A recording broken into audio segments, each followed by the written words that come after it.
Hello जी, कहिए। अब बेटा मैं शेर सिंह बोल रहा हूँ। ये अनमोल का नंबर है ना? हाँ जी, नंबर तो अनमोल का ही है, लेकिन आप कौन? मैंने आपको पहचाना नहीं। अरे बेटा जी, पहचाना तो मैंने भी नहीं आपको। आप कौन बोल रहे हैं? अरे बड़े अजीब आदमी हैं आप।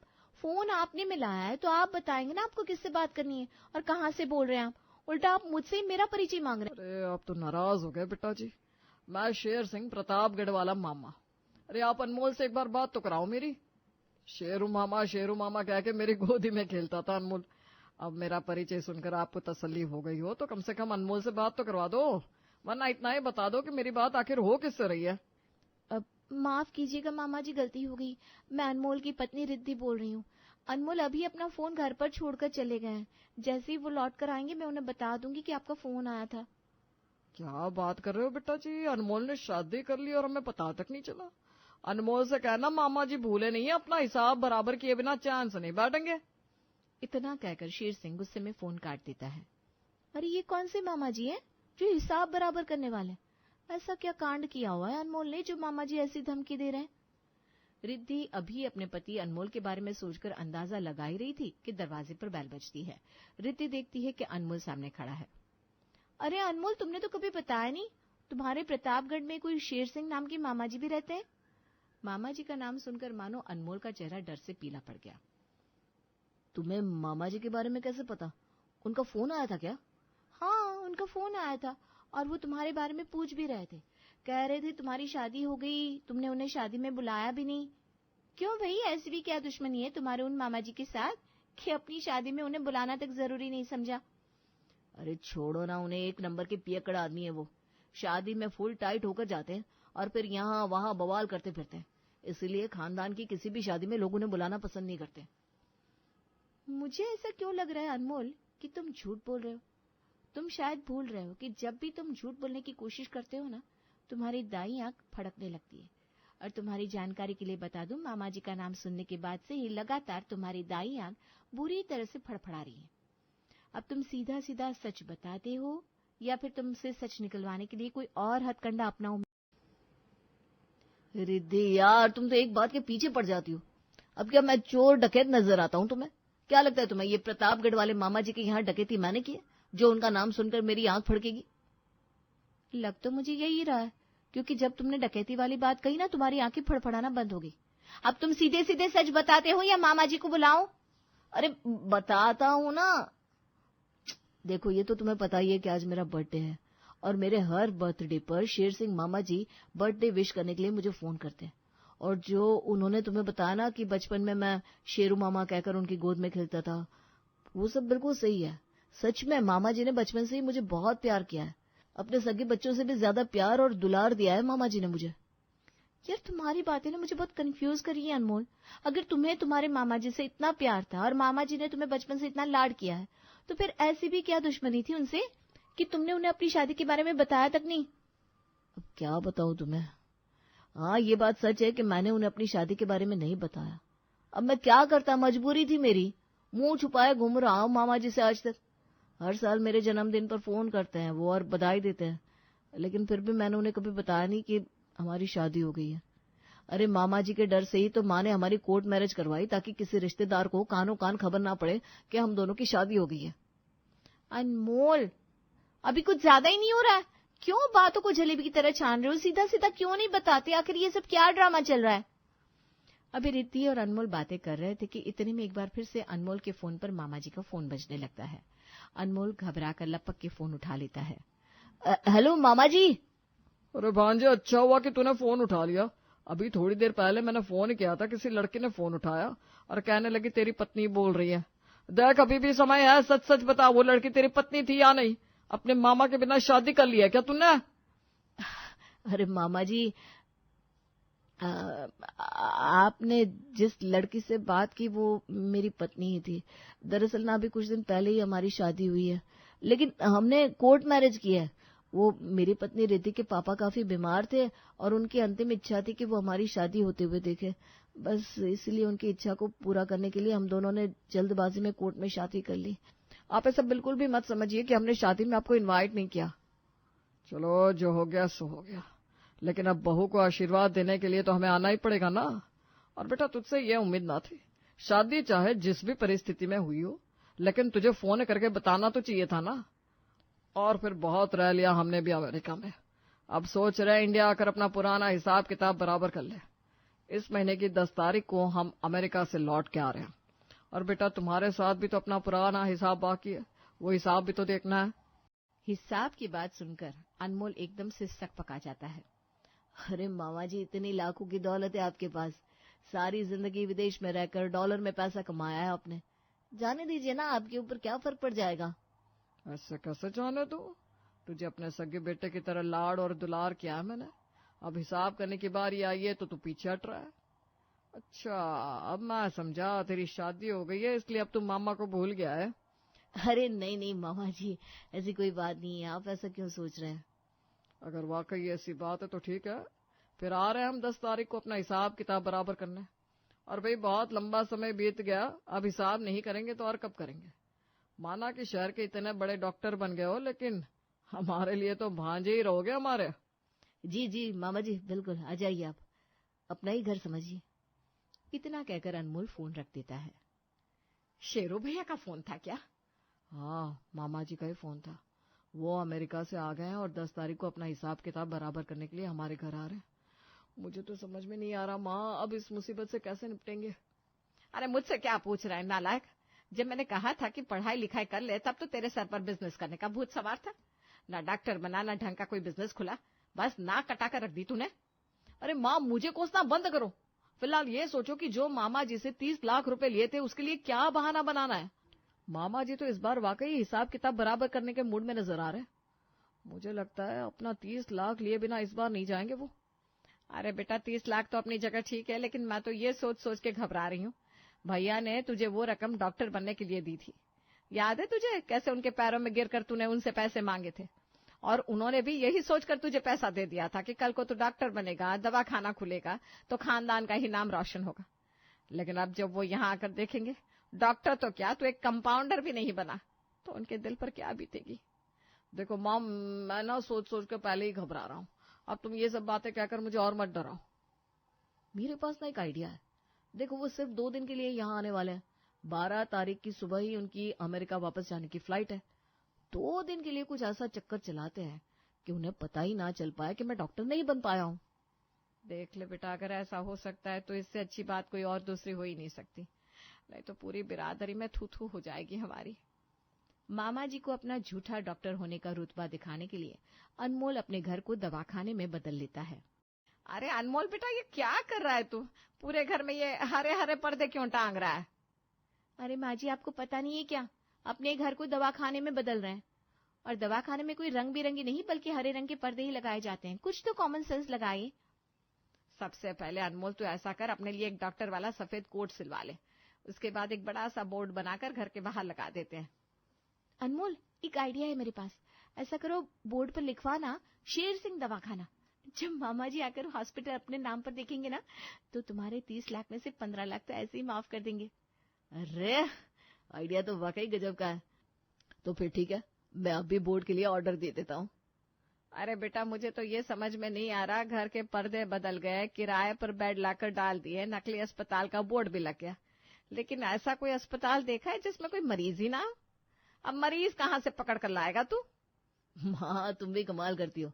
जब अस्पताल के डॉक्टर नकली है तो मरीज भी तो नकली होंगे ना। तुम ऐसा करो, काम वाली गीता को बुलाओ, उसके लिए इससे अच्छा मौका और क्या हो सकता है। थोड़े पैसे एक्स्ट्रा दे देंगे, और क्या। गीता, देखो, बिना क्यों कब कैसे पूछे 2 दिन के लिए एक छोटा सा रोल करना है, कर पाओगी क्या? रोल? कैसा रोल? देखो भैया जी, मैं ना कोई गलत काम नहीं करने वाली। गीता गरीब जरूर है लेकिन उसूलों वाली है।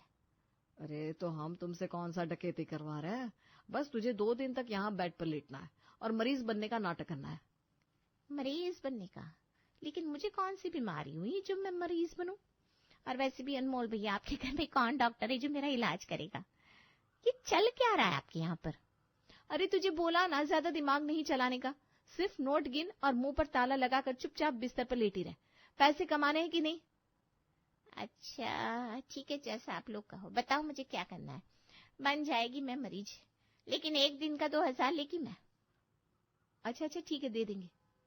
गीता से तो बात हो गई रिद्धि, तुम ऐसा करो, बर्तन करने जो रोशनी आती है ना, उससे भी बात कर लो।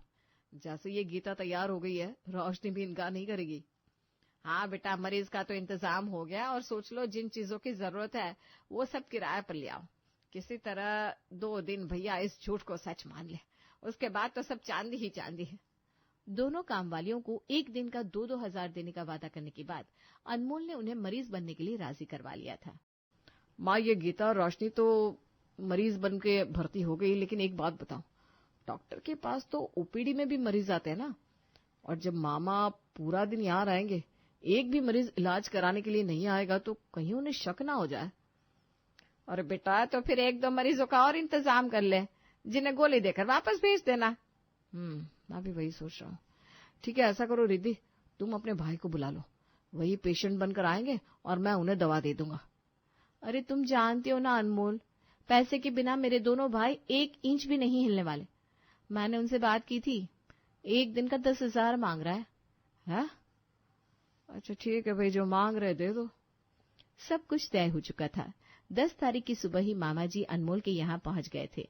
दरवाजे पर ही अपने नाम का बड़ा सा बोर्ड देखकर मामा जी बड़े प्रसन्न हो गए थे। वाह भांजे वाह, तेरी तरक्की देखकर मेरी आंखों में आंसू आ गए। कौन कह सकता था तेरे जैसा गली में खाक छानने वाला लड़का एक दिन इतना बड़ा डॉक्टर बन जाएगा। क्या मामा जी, आप बिना इमोशनल हो जाते हैं। क्या बोल रहे हैं, कुछ तो ख्याल करिए, अब मैं एक डॉक्टर हूँ। प्रणाम मामा जी। अरे बेटा, ये नर्स मुझे मामा जी कहकर मेरे पांव छूकर आशीर्वाद क्यों ले रही है? अब मामा जी, वो क्या है ना, आप ही के कारण इन सबकी रोजी रोटी चल रही है, बस इसीलिए आपको याद देखकर इमोशनल हो गई। हाँ भांजे, सही कह रहे हो। वैसे नर्स बड़ी सुंदर रखी हुई है तुमने। क्या जरूरत थी नर्स की कॉस्ट्यूम पहनकर यहाँ आने की? तुमसे बोला था ना अपनी सहेली मीना को नर्स का रोल दे देना। हाँ तो मैं कौन सा तुम्हारे हॉस्पिटल में नर्स बनने के लिए मरी जा रही थी? लास्ट मोमेंट पर मना कर दिया मेरी फ्रेंड ने। वो तो तुम्हारी इज्जत बचाने के लिए मैं यहाँ पर नर्स बनी हुई हूँ। कहो तो जाकर कॉस्ट्यूम चेंज करके बहू बनकर आ जाओ। अरे कमाल की बात करती हो यार तुम, अब चुपचाप खड़ी रहो। मामा जी अस्पताल में अंदर आते हैं। हॉस्पिटल का जायजा लेते हुए अचानक से अनमोल और रिद्धि के बेडरूम में पहुंच जाते हैं। अरे भांजे, ये क्या, ये नर्स के साथ कमरे में फोटो लगा रखी है तुमने? ये कैसा हॉस्पिटल है भाई? अरे मामा जी, आप गलत समझ रहे हैं। वो क्या है ना, यही तो रिद्धि है। वैसे ये मेरे हॉस्पिटल में नर्स है, लेकिन मैंने अपनी नर्स से ही शादी की है, बस इसलिए अपनी पत्नी के साथ तस्वीर लगा रखी है मैंने। भांजे, पूरी दुनिया में तुझे सिस्टर ही मिली थी शादी करने के लिए, अब अपनी पत्नी को सारी उम्र सिस्टर सिस्टर कहना पड़ेगा।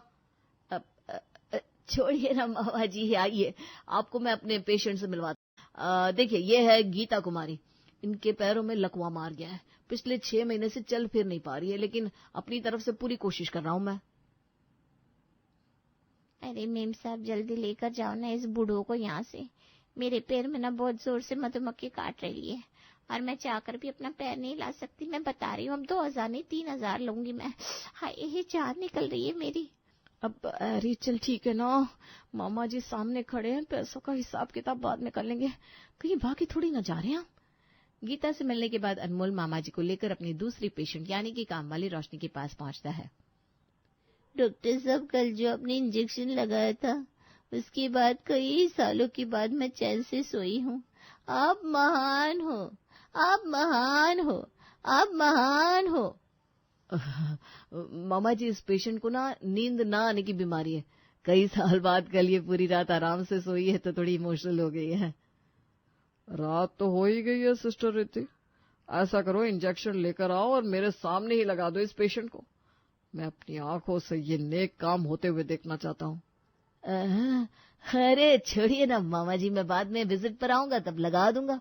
नहीं नहीं नहीं भांजे, लगाओ, मेरी आंखें तरस रही है अपने भांजे को इलाज करता हुआ देखने के लिए। मामा जी की बात सुनकर अनमोल कांपते हुए हाथों से रोशनी को इंजेक्शन लगा देता है। आए, मर गई। मेम साहब, ये इंजेक्शन बहुत भारी पड़ेगा आपको। 2000 नहीं, पूरे 6000 लेगी, वो भी घंटे के हिसाब से, वरना आप भी क्या भी आपकी सारी पोल पट्टी खोल कर रख देगी मैं।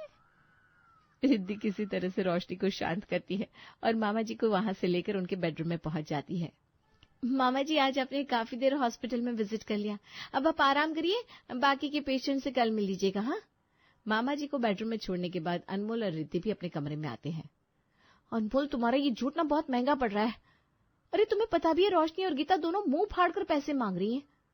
अरे मैं जानता हूँ पैसा तो पानी की तरह बह रहा है, लेकिन इस समय पैसे की नहीं, अपनी इज्जत की परवाह करो। एक बार मामा जी कन्विंस हो जाए कि मैं डॉक्टर हूँ और ये दवाखाना मेरा ही है, तो वो खुशी खुशी यहाँ से लौट जाएंगे और अपना 30 लाख का लोन भी भूल जाएंगे। उसके बाद जीवन भर हम लोग सुकून से यहाँ रह सकते हैं। अगले दिन रिद्धि और अनमोल अपने नकली ओपीडी पेशेंट से मामा जी को मिलवाते हैं और उनका भी उल्टा पुल्टा इलाज करके वहां से वापस भेज देते हैं। किसी तरह 2 दिन का वक्त पूरा हो जाता है। तीसरे दिन सवेरे 6 बजे। भांजे, बड़ी खुशी हुई तुम्हें यहाँ पर अस्पताल में डॉक्टर की तरह काम करते हुए देखकर। भाई, मन प्रसन्न हो गया। अच्छा, मैं तो अब आधे घंटे में निकल जाऊंगा। जाने से पहले अपना हिसाब किताब बराबर करना चाहता हूँ। बेटा, ये लो तुम्हारे 10 लाख रुपए। बाबूजी ने अपनी प्रॉपर्टी के 2 बराबर के हिस्से किए थे। एक तुम्हारी माँ के नाम था, उस प्रॉपर्टी को मैंने 80 लाख में बेच दिया है, जिसमें 40 लाख तुम्हारी माँ का हुआ।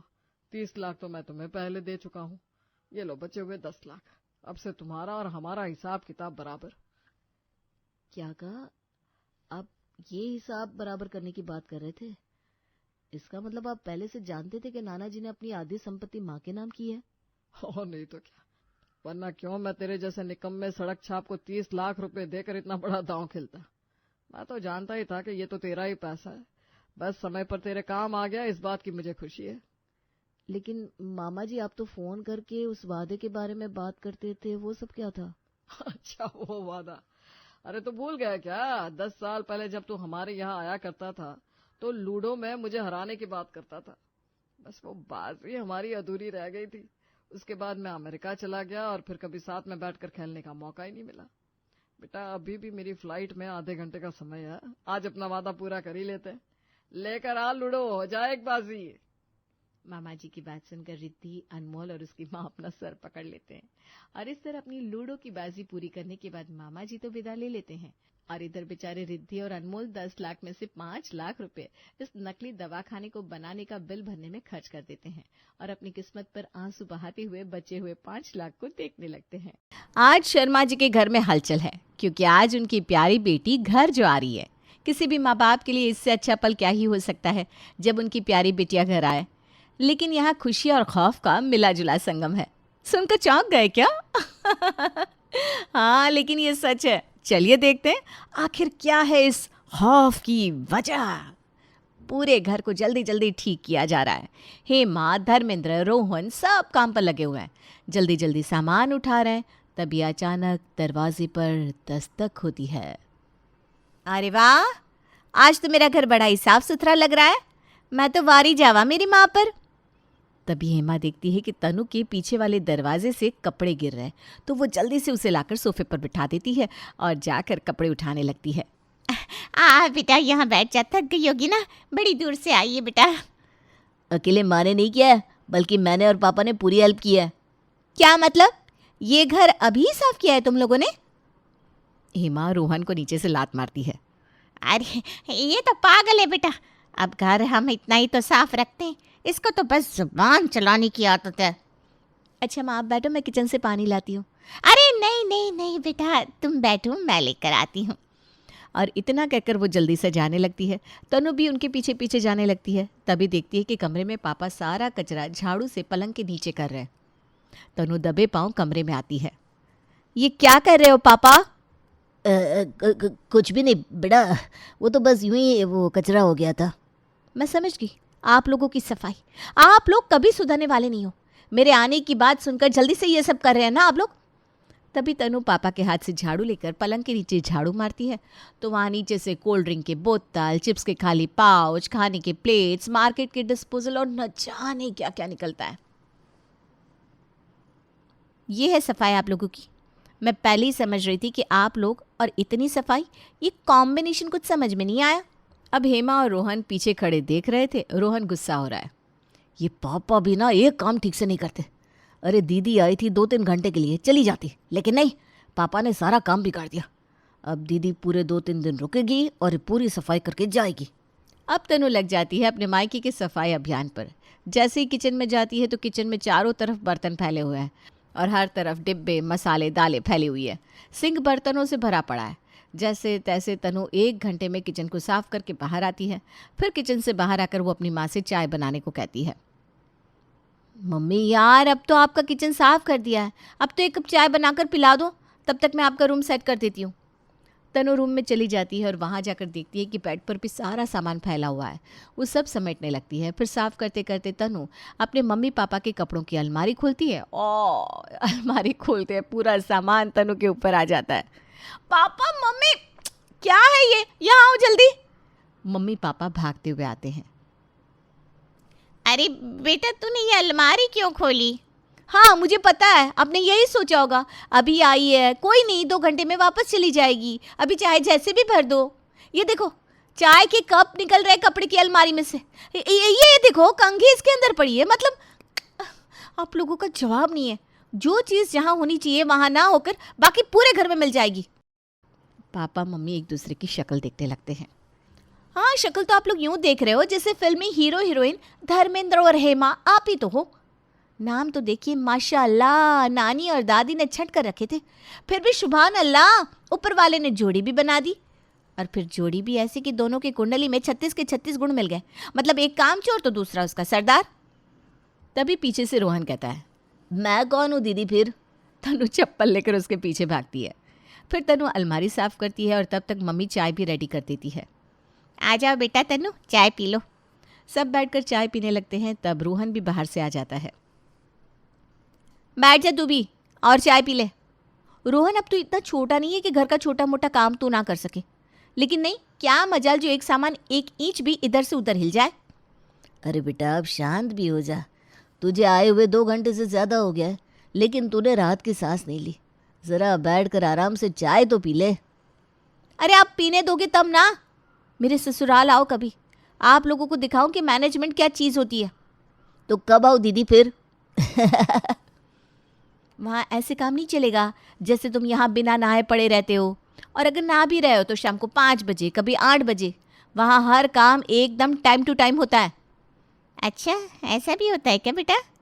तो फिर तेरे यहाँ कोई भी आता होगा, वो एकदम समय का पाबंद होकर ही जाता होगा ना?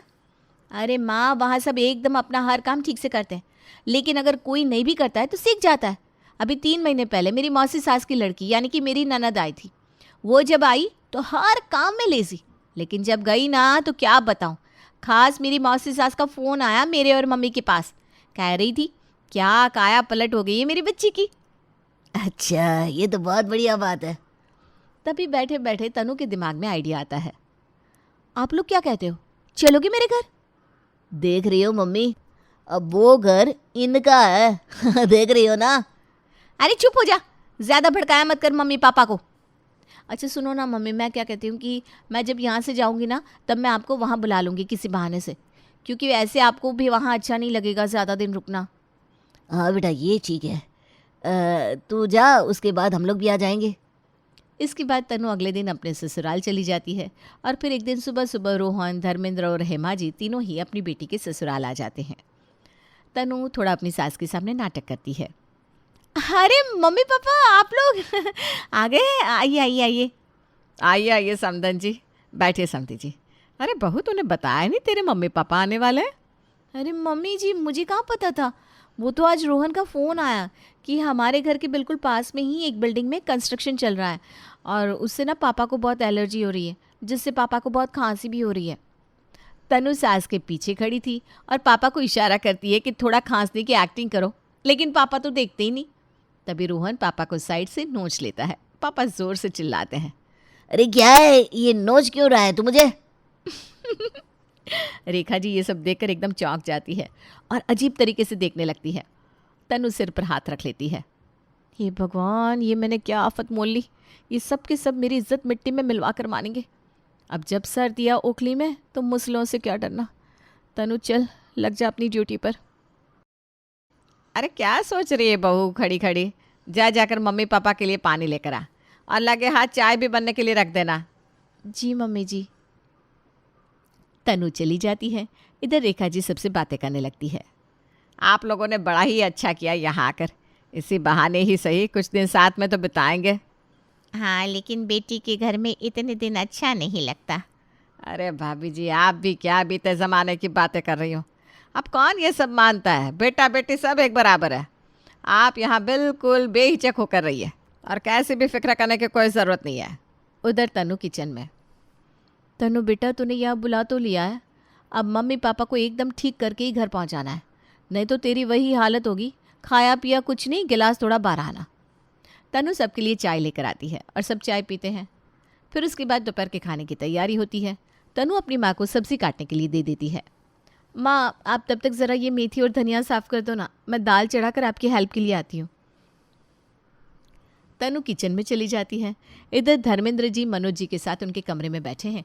तभी धर्मेंद्र अपनी जेब से खैनी की डिब्बी निकालते हैं। आप लेते हैं क्या समधी जी? हाँ, खा तो मैं लेता हूँ लेकिन बड़े ही दिनों से खा ही नहीं है। आज स्वाद तरोताज़ा हो जाएगा। लाइए लाइए, आज समधी जी के हाथ की बनी हुई खैनी का स्वाद लेता हूँ। धर्मेंद्र चूना और तंबाकू मिलाकर बढ़िया खैनी तैयार करते हैं और मनोज को देकर खुद खाकर बाकी का बचा हुआ वहीं झड़ा देते हैं और बेडशीट से हाथ पोंछ लेते हैं। ये देखकर मनोज जी एकदम चौंक जाते हैं। ये क्या? फिर चुप हो जाते हैं, ये सोचकर कि कहीं समधी जी को बुरा ना लग जाए। तभी वहाँ रेखा जी आती है और झड़ी हुई तंबाकू देखकर गुस्सा होती है। अरे, ये किसने यहाँ गंदगी कर रखी है? अब कुछ नहीं, अभी हमने तंबाकू खाई थी, अभी साफ़ कर देता हूँ। और वो झाड़ू लेकर साफ कर देते हैं। तभी तनु अपने किचन से बाहर निकलकर अपनी माँ के पास कटी हुई सब्जी लेने जाती है तो देखती है माँ ने पूरे सोफे पर सब्जी फैला रखी है। तनु माँ पर नाराज़ होती है और सब्जी बटोर कर किचन में ले जाती है। दोपहर का खाना बनता है और सब खाने के लिए टेबल पर आते हैं। अरे रेखा जी, खाना यहाँ क्यों खाना है इतनी ठंड में? जब अपने पास इतनी बढ़िया छत है तो फिर यहाँ इतने ठिठुरते हुए खाना क्यों खाना? चलिए, आज सब छत पर खाना खाएंगे। रोहन, तू छत पर जाकर दरी और चटाई बिछा कर आ जा, हम लोग खाना और सामान लेकर आ रहे हैं। अब सब छत पर बैठकर खाना खा रहे हैं। भाई वाह, आज तो मज़ा ही आ गया, पुराने दिन ताज़ा हो गए एकदम। हाँ, सही कहा, ऐसा लग रहा है जैसे कहीं पिकनिक मनाने आए हो। हम लोग तो अपने यहाँ यूं ही खाते हैं। अरे मैं कोई गलत सलाह थोड़ी ना दूंगी। अरे यार, यहाँ तो पासा उल्टा ही पड़ रहा है। ये क्या हो रहा है तनु? तुझे कुछ करना पड़ेगा। तभी सब अपना खाना खत्म कर लेते हैं और तनु अपने काम से नीचे आ जाती है। आज के आनंद का तो क्या कहना भाई। अब सब लोग यहाँ ही बर्तन खिसका दो और धूप में ही अपनी पीठ सीधी कर लो। पीठ सीधी कर लो मतलब? अरे मतलब समधी जी, थोड़ी थोड़ी देर आराम कर लो। और सब वहीं आराम करने लगते हैं और सो जाते हैं। थोड़ी देर बाद तनु को ख्याल आता है कि बड़ी देर हो गई, कोई आया ही नहीं, तो वो छत पर देखने आती है और ये सब देखकर भौंचक्का रह जाती है। बाबा रे बाबा, ये क्या है? ये सब तो यहाँ घोड़े बेचकर सो गए। थोड़ी देर बाद जब सब नीचे आते हैं और शाम होते होते तनु की ननद महक और तरुण भी ऑफिस से आ जाते हैं। अरे मम्मी जी, पापा जी, आप यहाँ अचानक? हाँ बेटा, वो कुछ कारण के चलते। अरे बढ़िया है, किसी भी बहाने से ही सही आप लोग आए तो। अरे एक नज़र अपने साले पर तो डालिए जीजा जी। सब हंसने लगते हैं।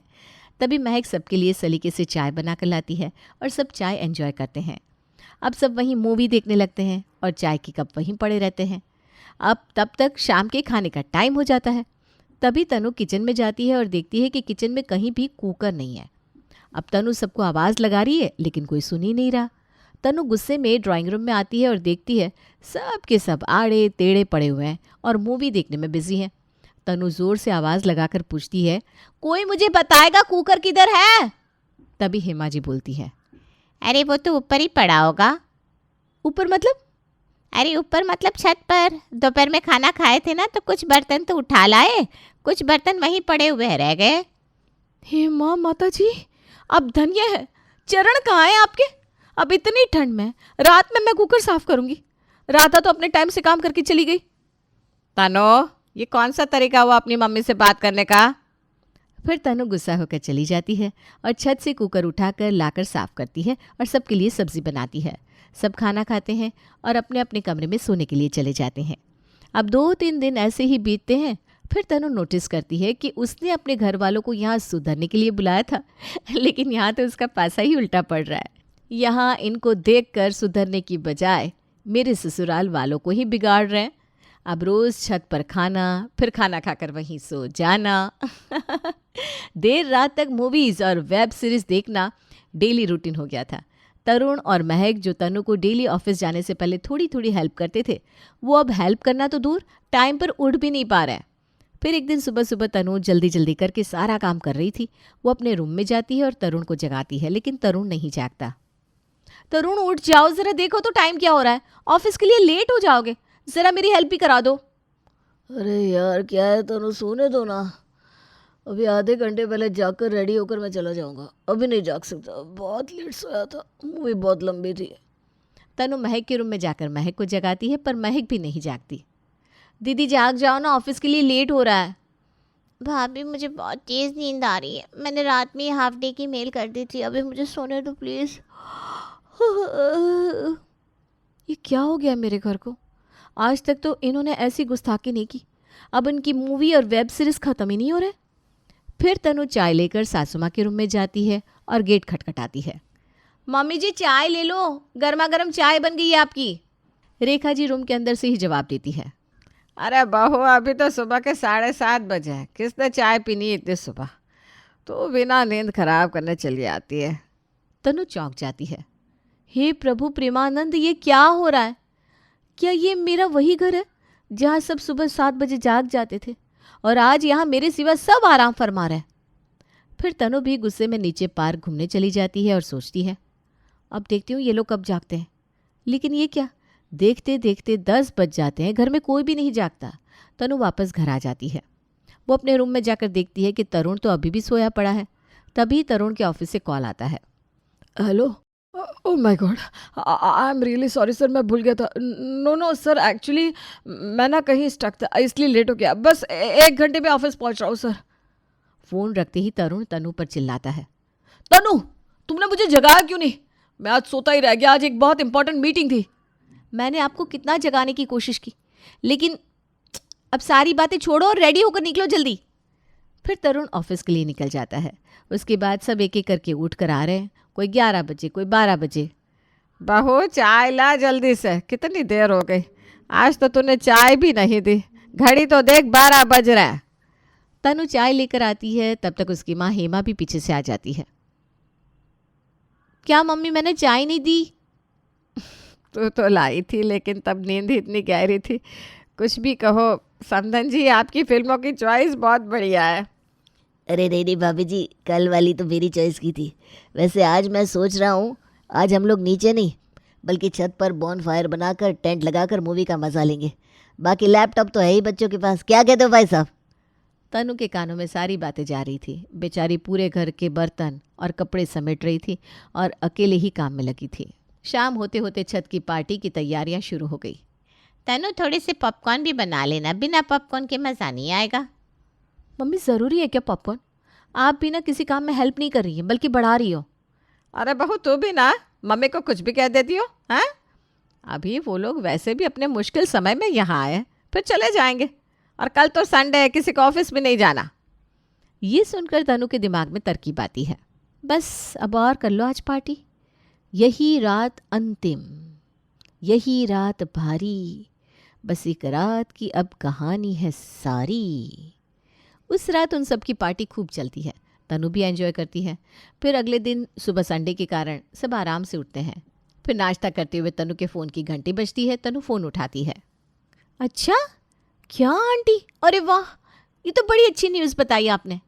हाँ, हो सकता है नहीं लग रहा होगा उनका फ़ोन, आजकल नेटवर्क का बहुत इश्यू है ना। हाँ ज़रूर, मैं कह दूंगी उनसे। तनु फ़ोन रख देती है। मम्मी पापा, वो बगल वाली शर्मा आंटी का कॉल था, आपका फ़ोन ट्राई कर रही थी, लग नहीं रहा था, कह रही थी कि बिल्डिंग का काम पूरा हो गया है और सब ठीक है वहाँ। हेमा, रोहन और धर्मेंद्र एक दूसरे की शक्ल देखने लगते हैं। हेमा तनु को कमरे में ले जाती है। क्यों तन्नू, ये क्या कह रही थी तुम? मैं तो समझी। अरे नहीं भाई, हमने आप लोगों को बुलाया था यहाँ सुधरने के लिए, लेकिन आप तो उल्टा इन्हीं लोगों को बिगाड़ दे रहे हो। और बिगाड़ नहीं रहे हो, बिगाड़ दिया आपने मेरा ससुराल। उसके बाद तनु जल्दी से खाना पीना खिला पिलाकर अपने घर वालों की विदा कर देती है। चलते समय, भाभी जी जल्दी आइएगा, बड़ा ही अच्छा लगा आपके साथ। भाई साहब अगली बार वो खैनी लाना नहीं भूलिएगा मेरे लिए। इतने दिनों में आदत से लग गई ना।